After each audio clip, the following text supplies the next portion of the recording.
Yes, ma'am. Good afternoon, everyone. This is Queenie Clem with Queenie's Book Talk and Reviews, and I am your literary ambassador. And today I have the pleasure of having author Suzette Harrison on my channel today. Welcome, welcome, welcome. Good morning and thank you. It's a pleasure to be here. Now, Suzette, you are a award-winning author of historical, contemporary, romance, and children's fiction. Yes, ma'am. So tell us a little about you. As you know, my name is Suzette. I have been writing and publishing since 2002. I am a California native, so I greet you from the not so sunny state today, but the sunny state of California. I am the middle of three daughters, wife of one man, and mother to two children. All righty. Where did your love of reading and writing come from? It seems like it came from the cradle. It's been with me that long. I really cannot give you or pinpoint any specific day or time. It's always been with me. And I say that because I essentially inherited it. My mother is an avid reader. My grandmother was an avid reader Mhm. to the point that when my grandmother passed, she had tool sheds in the backyard. Mhm. When we went inside of those tool sheds, take a guess as to what was inside. Books. Yes, ma'am. Oh my God. So Cheryl she sheds were full of books. Wow. So reading and writing just has always been part of my fabric as a woman, as a person, as who I Okay. When did you know you wanted to be a writer? am. Oh, well, that goes back to childhood. I can say that I remember when I first started writing, it was things such as simple cards. I was into poetry. I was always writing my mother some poems and, just inundate. She's probably like, girl, if you don't stop. I was always writing little poetry and cards for my mother so that I can remember doing that as early as kindergarten. So when I kept with that path for a while, even to the point that when I was in junior high school, I had some of my poetry published in our creative journal annal in junior high school. So I Mhm. stayed on that track with poetry, and again had some poetry published in my college creative journal. So I really did at that time think that that's my path. I was going to be, the next Dr. Maya Angelou and Rita Dove and all of that. But then my path took a detour and led me into literature. And to kind of give a short down and dirty version of how I came to writing fiction and novels, I went through a very dark period in my life as a young woman, early married, no children. Now in hindsight, I know that that dark period was depression. I did not know it then. I did not have a title or name for it. But I remember being so sick of myself being in this dark funk that all I could do was come home from work, get into bed, pull the covers over my head. Mhm. Husband couldn't help me. Prayer couldn't help me or did not help me. At least I didn't think it was. Bible wasn't helping me. Nothing. It wasn't until I went back and I reread a book that I'd read as a teenager, and that was Dr. Maya Angelou's I Know Why the Caged Bird Sings. Persons. Yes. Yes, ma'am. And when I reread that, Miss Clem, Miss Queenie, when I closed that book, when I finished it, I want to tell you literally and not figuratively that darkness broke, that depression broke. And I know that it was part of my divine process. God allowed me to go through that to Mhm. steer me. Because I remember when closing that book and that depression breaking and that darkness breaking, I was in awe as to the power of words. And Mhm. I remember saying to myself, if this is what words and literature can do for me, then this is what I want to be able to do for someone else. Mhm. And I got up off of that bed literally and went into my little small apartment office and began writing my first manuscript.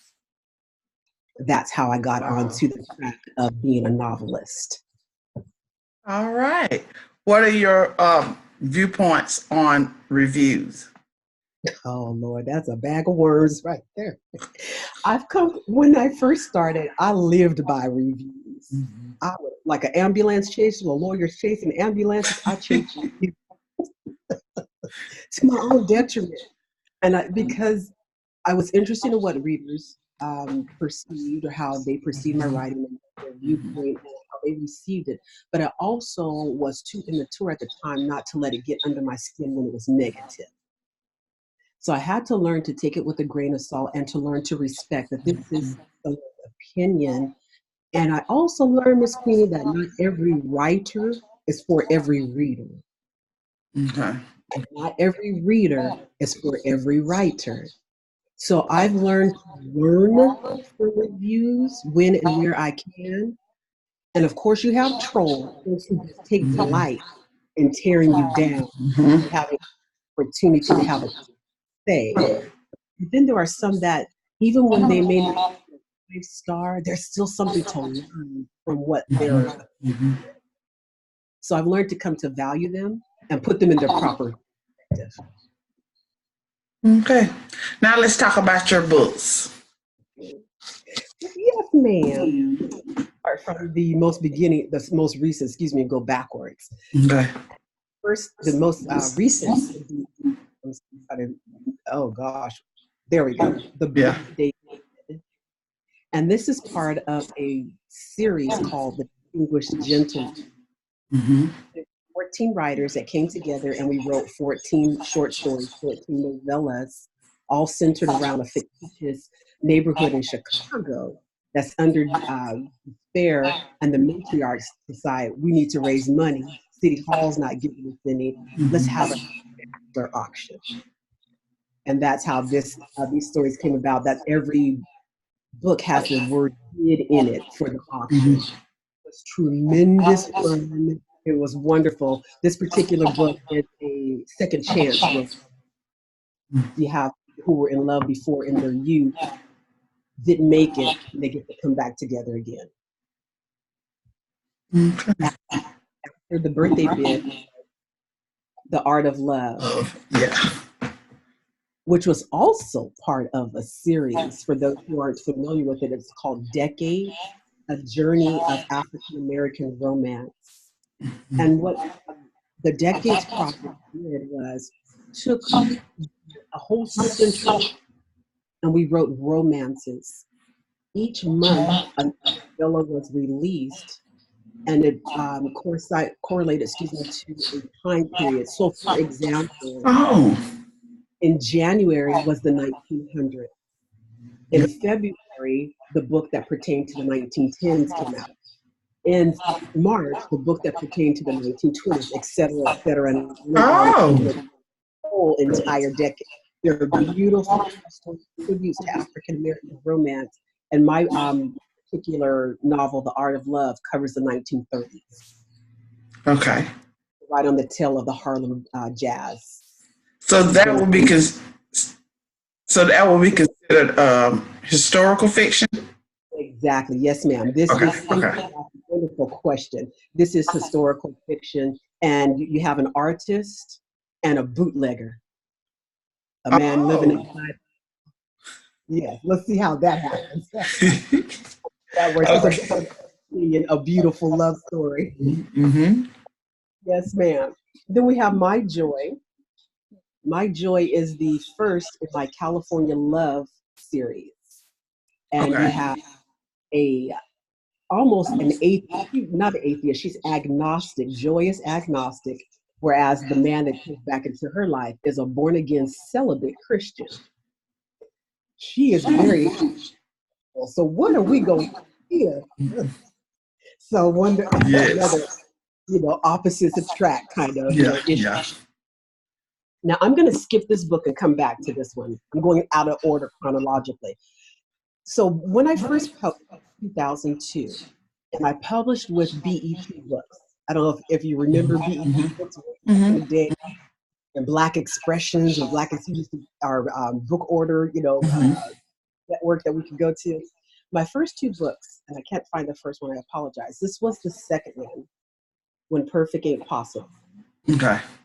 It's no longer in print, but for those old heads, you might remember this cover. So, When Perfect Ain't Possible was the second novel. The one before that was Living on the Edge of Respectability. And what happened was BET Books was sold to another publisher. I won't say the name. When they were sold to another publisher, I was offered a, so I would have had book 3 and 4 published through the new publisher. But recession hit, economy went down. Buying books. This was before the ebook craze. Those low sales, and I wasn't a household name. You can imagine what happened. My contract was rescinded. So I didn't have those 2 books published. And I went into my little pity party mode. What am I going to do? When I finally got out of that pity party mode, I started approaching publishers. Rejection letter, rejection letter, rejection, which was new for me because I didn't experience that with my first 2 books. They were bought immediately. So then what happened, it kind of gave me a place of incubation. No one was interested in my work. I did not know how to get it out there. It gave me the time to sit back and decide, what kind of writer do you really want to be?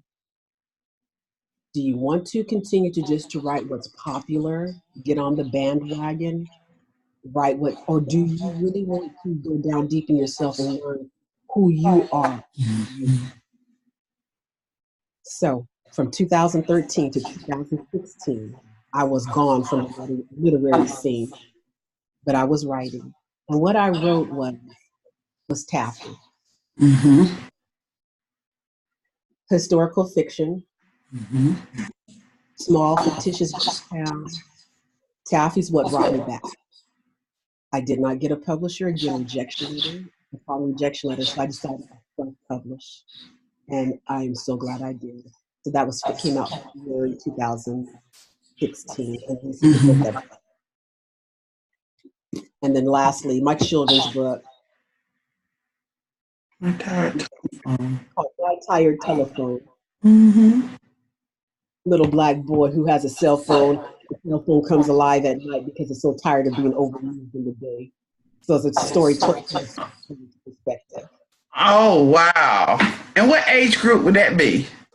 I would say anywhere from kindergarten to probably like 4th grade can get, into, because kindergartners have access to their parents' phones these days. So, that's why I say that. And just because it's a rhyming book, even if you don't get completely the rhyme and the cadence of it, still engages those little readers. Well, I have a 3rd grader sitting over there now. That's why I'm like looking over there at him like, he hear that? He talks about he wants a cell phone. Yes. No, you're not getting a cell phone. So he on my cell phone right now. Right. Yes. Okay. What inspires you to write? Life. Just life. My grandfather was this quiet person who just sat there, but you better know he knew everything that was going on. He was so I kind of picked it up from him. I'm not a very gregarious person. I don't talk a lot. I'm a quiet person. When I'm with my girlfriends, yeah, I'm cackling all day. But I'm a quiet person who likes to observe, and I like to watch. And I learn from watching people, and I get inspired from watching people. I may hear something funny. Oh, that has to go in the book. Or I see something that's unusual. That has to be in the book. So I watch and observe and people, and observing. And then there's sometimes you go through difficult things in life. And one of my girls said, honey, you need to write that. I'm like, oh, I never thought about that. Putting my own stories or my own self into in a way that can maybe minister, bless, or just someone else can take to it too. So that's my inspiration. And I have this probably like a lot of other writers. It's just like this something inside of you, if that makes any sense, that just like yearns and burns. It's like, this is what I have to do. What my is. This is what my calling is. This is what God anointed me to do. I have to do it. It's not even a question of should I. I must do it. It's like air and oxygen. Are you in your office? Yes, I am. Yes, ma'am. Because I see posters of back behind you. Yes. The link so you can see it. Yes. And that one, the girls, yeah, white dresses. Yes. Let's see if I can navigate my computer correctly. Yes, love it. Thank you. Yes. All right. Let's go back to childhood. What is your favorite childhood book and why? Oh, Little House on the Prairie, believe it or not. That's mine too. And the Oh reason, goodness. funny, I love it. The reason why, my grandmother, again, I remember the days my mother worked. My parents divorced. My mother worked, and my grandmother would watch us after school while my mother was at work. We'd walk over to Granny's house, and my grandmother. I remember, oh my gosh, Miss Queenie, the most precious memories. My grandmother, when she would take her little break, she'd sit in her chair. She had an armchair by the front door. Everybody knew it was Granny's chair. Mm-hmm, mm-hmm. Sit there, she'd have her Zane Grey Western novels, and I would get. He had a whole collection, the whole Laura Wilder Ingalls collection, or Ingalls Wilder. Mm-hmm. And I just go to her bookcase and I get Little House on the Prairie. My grandmother's sitting in her chair. I'd sit on the floor at her feet. Mm-hmm. We're both reading. That was like paradise in heaven to me. My Yes. cousin running outside, making noise. It was just me and my granny. So my granny gave me Little House on the Prairie. And my copy, I wish I had it. It is so tore up, but I still have my copy that my granny gave me. Now it's funny you say that because I work in a school, and one of the teachers that I work with, she died like 3 years ago. They made, since I was closer to her in the school, they wanted me to clean her room up. So when I went to go clean her room up, I seen that collection because whole book collection in the little box that it came in. And I was like, I'm going to get that. I said, if her husband don't come and ask for that, I'm going to get it. Now I come to think about 3 years later, I don't know what happened to that box. I'm going to have to go back to the school and find that box because I want that. If he didn't pick it up, I want it. So Right. I just thought about that. I was like, wow, it was the whole collection. Yeah. And oldie but goodie. I love Right. it. And I read the whole series. Exactly. Yes. Classic. Okay, what is your testimony? Oh, wow. That's a beautiful question. And I don't know that I have a ready answer. What I would say is this, through that, what I was sharing earlier about going through that depression and God using it, and as far as I'm concerned, oh, excuse me, as far as I'm concerned, He used it to bring me to writing as a novelist. What I learned from that is that your broken place can sometimes be your birthplace. When you're broken down and you feel like there's no, I've hit rock bottom, there's no other place for me to go. But sometimes that's your phoenix rising place. I rose from that dark place into this path that I'm living right now as a novelist.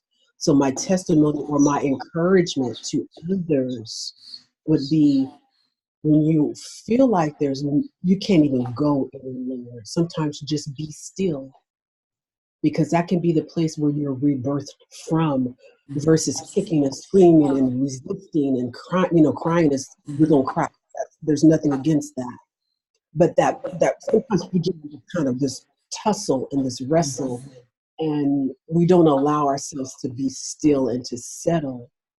Sometimes you just be quiet and let that, if that is your birthing place, you will come back up from it. It's not over. And one of my models in life is, as long as there is breath in me, there's opportunity. Amen. What has been the hardest thing about writing a book? Time, managing time, Okay. because I work full time. I don't have the pleasure yet of being a full time writer. That's my aspiration, my Mm-hmm. dream, goal, and my vision, and I will get there. So managing time, and it can get very frustrating sometimes. I get up, Miss Queenie, at 4 and 4:30 a.m. to write. Oh, wow. Right, exactly, because I have a husband. I have two teenagers, one in college, one still in high school. When I go to work for 40 hours, or we come home at night, and there's, household is still Mm-hmm. screaming, look at me, pay attention to me, take care of me. You don't necessarily have energy to write. Therefore, at 4:30 a.m. alarm clock to get up and to be able. I like writing in silence, and I love writing in the dark for some reason. I Oh, do. I don't. wow. Oh yes, I don't want any lights on. If I had a choice, I can write when the day is daylight. My choice and my prime or perfect kind of writing situation is in the dark, maybe some smooth mellow jazz or ambient music, and nobody else. So that's my biggest challenge is managing time. And being a self-published author primarily, then being the master of my time requires me to be responsible. And it's not always so easy. I'm tired. Oh, what's on Facebook? Who's doing what on Instagram? The mind, the mind is hopping all over the place. I want to come out and play discipline. It's like putting, those barriers like on a horse. Come on, Suzette, focus. So those are, some of the challenges as being a hybrid author. I'm a hybrid in that I'm self-published primarily, but then I'm also right now working on a book that's for a publishing company for a contract that I received. Okay, congratulations. Thank you. Do your family support you as a writer? Absolutely. I just texted everybody before I started. Don't you text me. I'm getting ready to go talk to Miss Queenie. Leave me alone. So, but I would not be. This would not be possible. It just absolutely would not be possible if I did not have a support. I have a son and daughter. They're my biggest cheerleaders. Mm-hmm. But if my husband, I'm on his back. He allows me to do that. And I say that because he could be some kind of person who's like, no, you're neglecting me, et cetera, et cetera. Mm-hmm. That's taking up too much of our time, or that's not making the money that, it's all kind of variables. Mm-hmm. But he's extremely supportive. And if it weren't for him, I'll tell you the truth, Taffy probably would still be on my computer in manuscript form. My husband helped me so much with that. He did the formatting. He's a professor by trade, but he also dabbles in web design and digital arts and things. So it was such a blessing because one of my concerns with Queenie was this is a self-published book.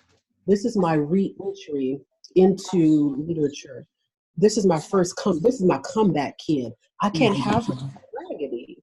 So I wanted to make sure that she was clean inside. When you open the pages, it doesn't look quote unquote like what the bastardized versions of what we remember self-publishing back in the day. Self-publishing certainly come up, but it had a stigma in the past because of maybe things like poor formatting, poor editing, etc. Mm-hmm. So with his support, I was able to make sure it was professionally formatted. Mm-hmm. Mm-hmm. And then he also made Taffy's face. Oh, wow. I love My beautiful cover.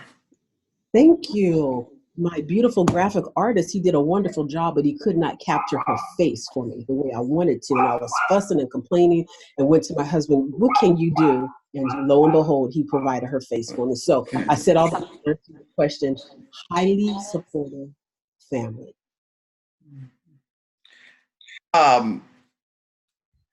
What do you do when you're not writing? I work as an administrative assistant currently. I'm a member of a local church. I sing on the praise team. I have to sing tomorrow. So I have a small, well, I used to have a small home-based bakery or, baked goods, I should say. I did a lot of baking. I graduated from my local, the Cordon Bleu, with a degree in pastry and baking. I love making T-shirts. I don't know if you can see mine, but I'm all into the bedazzling now and things of that nature. So those are my hobbies: the T-shirt making, bedazzling, and the baking. Those are some of the things I do when I'm not writing, and it's very important for me to have quality time with other humans because writing is an isolated art. You're by yourself when you write. So I make sure that I connect with others. I've been really blessed to have some beautiful sister writers that God has blessed. In fact, when we finish our communication here, I'm going to lunch with one of mine. Oh, So wow.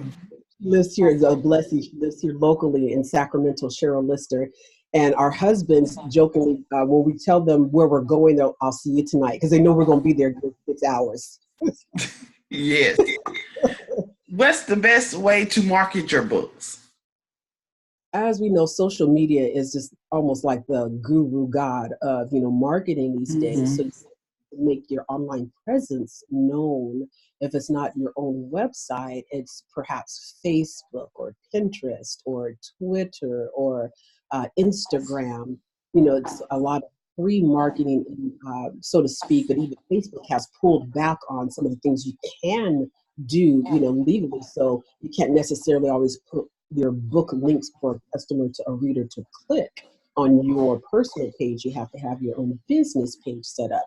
So of course, social media, getting in front of your local audience. If you have, I've been blessed that we have a Black bookstore here. Making, whenever I have a book, yeah, it's a blessing, definitely. And Underground Book, shout out. And Mother Rose, our store manager, is absolutely supportive and wonderful in making sure that Black authors have a platform and opportunity. I always make sure that whenever I have a book, I make sure I schedule something at Underground Books. And I say something because I try not to just do a book signing. I try to do some more event minded, because I think it's one thing for readers to come, hear a reader or author read from their book, blah, blah, blah, any questions. To me, that's kind of flat or can be flat. I try to make it more engaging. We're going to have games, we're going to have fun, we're going to have food. I'm going to include the audience as much as possible. So it's not about me, and come read my book. And friends and family, of course, are wonderful ways of sharing. An author should have a newsletter, share your work with interested readers. Okay. What projects are you working on right now? I am working on a project called Basketball and Ballet, and it's the follow-up to My Joy. Okay. So it's the next in series on my California Love series, and it's about a former dancer and a retired professional basketball player. And they are both Christians. They're both born again, I should say, Christians, and they're both celibates, but both highly sexually attracted to each other. So again, let's find out what happens there. Okay. Do you have any events for the rest of the year or the beginning of next year? I have events for next year. My events for this year are essentially finished, and I went to Chicago back in March and to Detroit for Miss Beverly Jenkins' 25th anniversary celebration in June. They're wonderful. So next year I'll be back in Chicago in March for a new series with other authors that's coming out. I'll also be in Boston next July with AC Author, her Bring Your A Game event. So have a couple of other things. And then I'm sorry, I just finished and came back from the Bay Area here in California, the Oakland area, with the African American Fall into Fiction Oh, okay. this last month. Okay. How can readers get in touch with you? My website is SDH Books. That's S as in Suzette, D as in day, H as in happy, books, plural.com. I'm also on Facebook as Suzette D. Harrison Books. I am on Instagram as Suzette Harrison, Suzette Harrison. And I have Pinterest, Suzette D. Harrison Books as well. Oh, okay. Okay. Would you like to collaborate with another author in doing a book, or have you ever done that before? I have not collaborated in one novel, but again, with the various series, I've been part of series collaborations with other authors. But yes, that's actually something that my sister girl that I'm going to lunch with today, we've actually kind of tossed around that thought of writing a novel together. And who, if you could write with someone, who would it be? Oh, Lord Jesus. Well, she's gone now. Toni Morrison, of course. uh, my favorite author is Diane McKinney Whetstone. If she called me yesterday and asked me to collaborate with her, when, where do we meet, what time? I love her writing. I love her work. Another one of my favorite authors is Bernice McFadden. And definitely would. And then I love JD Mason as well. So, you know, those sisters, they all they have to do is call me, text me, email me, I'm there. Okay. Is there anything you would like to add before we leave? Of course, my thanks to you, my appreciation, and I just really appreciate the opportunity to share your time and to share with your readers today. I would love for readers who haven't read my works and haven't met me, of course, by all means, please come and check out my work. As you see, I write historical, I write contemporary, I write romance and children's fiction. And I think every author thinks that they're unique, but I think I have my own voice. You know, I don't try to mimic anyone, not to say that there, you won't find similarities or parallels with another story or another writer, but I really am committed to being authentic.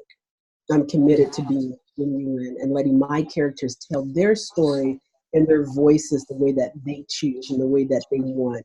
I infuse a lot of humor. You also find the poetry that I started off doing as a child, even some of that is kind of infused in the language and the lyricism of some of the books. So I hope readers would give me an opportunity to enter their world.